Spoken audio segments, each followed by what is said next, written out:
everyone. I am Sandra Mansouri with the Integrator, and I'm here with Professor Scott Richardson, Academic Dean at Abu Dhabi Hospitality Academy, Les Roches.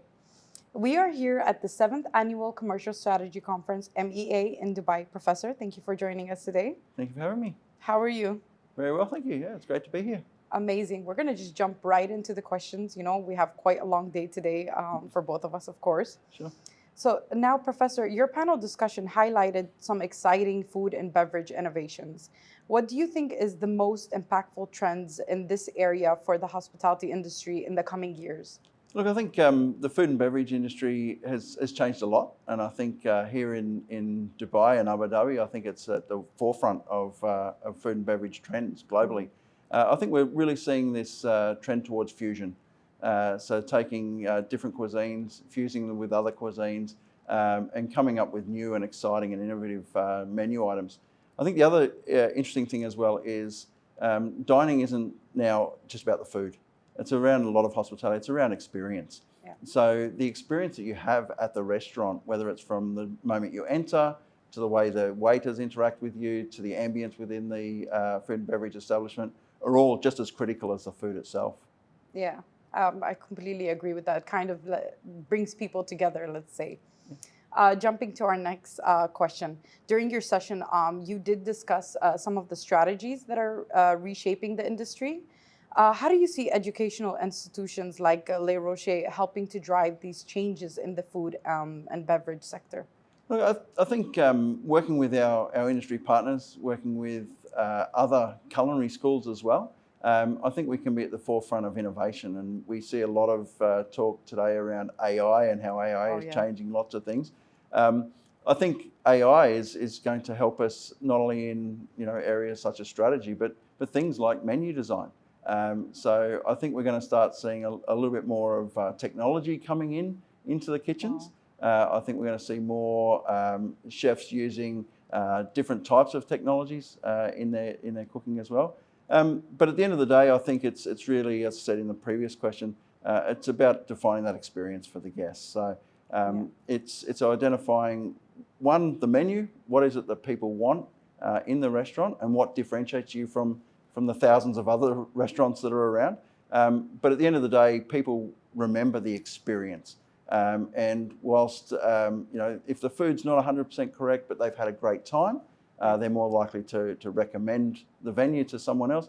Whereas if they've had a poor experience, but the food was great, they're far less likely to come back. That's true. Yeah, I completely agree with that. Now, I want to go back to the topic of how, let's say, AI is being integrated to the F&B sector. So out there are some people that are kind of, let's say, I wouldn't say against AI, but are a little bit hesitated when it comes to AI. Yep. What advice would you give to the hospitality, let's say, leaders out there about integrating AI into that?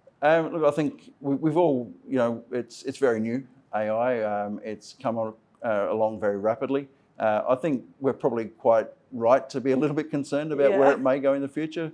We don't know where it'll go. But what we do know is it's not going anywhere. It's something that if you don't embrace it, you're going to fall behind very, very quickly. And whether that's from restaurants or whether it's from revenue management in hotels or whatever it might be, if we don't embrace this new technology, we're going to quickly fall behind our competitors and become irrelevant. So, and young people these days, very technologically advanced, and they're going to bring those skills and that knowledge to our organisations when they come to work for us. So. I think it's very important that we engage with this new type of technology. Amazing. I loved your answer. That is really good. Now, as we're here at the event, the HSMAI Middle East event, what takeaways from the panel discussion do you think will be the most valuable to attendees, particularly those involved in the F&B side of hospitality? So I think one of the things we talked about a lot was on the panel, besides trends, was how we can better utilise young people in the industry. We're seeing a lot of young people that come into the hospitality industry that tend not to stay very long because they have poor experiences with whatever job they're doing. They don't get their work-life balance. They don't get the enjoyment out of the job that they're looking for. So making sure that we work with our young people, I think, is really crucial, that we identify what is it that they want, what is it that's given them the passion to join us in the first place. And let's not crush that passion. Let's embrace it let them have ideas, let them be able to embrace their own personalities in their work, or if it's in food and beverage, let them come up with new menu ideas, let them try new things, because if we don't, we quite quickly chase them out of the industry, and then we stop innovating and we stop moving forward. Oh, I completely agree. I feel like you do need to just, with the generation growing and growing more, you need that creativity to maintain and keep things going within how, things are changing throughout the world. Now, my last question is going to be about the institution itself. How do I explain this? What are you doing to make the students, more motivated to stay within that field and see the amazing side of being in the hospitality field, let's say? So I think the key thing for us is making sure the students are aware of the rigors of the industry very early on. A lot of young people see the hospitality, the tourism, the travel industry as this exotic industry. I get to travel everywhere, it's fantastic. But in reality, the work is tough. And when we start out and we're in jobs that require us to be on our feet for 8 hours a day. They require us to work long hours, work on weekends, work when our friends are out having fun.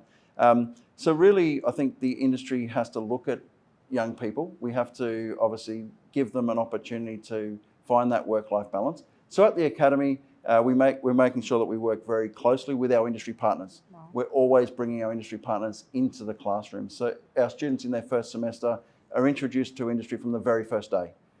We have career fairs twice a year where we bring industry in to talk to our students about potential jobs and internship opportunities. Our first semester of our curriculum in our Bachelor of Business Administration program is purely practical. So students are in the kitchen, they're doing fine dining service, they're doing barista, they're doing housekeeping, they're doing front office, they're learning opera, they're doing all of those practical skills, and then they go straight to industry in the second semester. Wow. So they're spending 6 months with industry in the second half of their first year of study. So very early on, they're getting a perfect view of what the industry is like. So that sets them up to be successful. It sets them up to understand the industry, and it sets them up for great careers.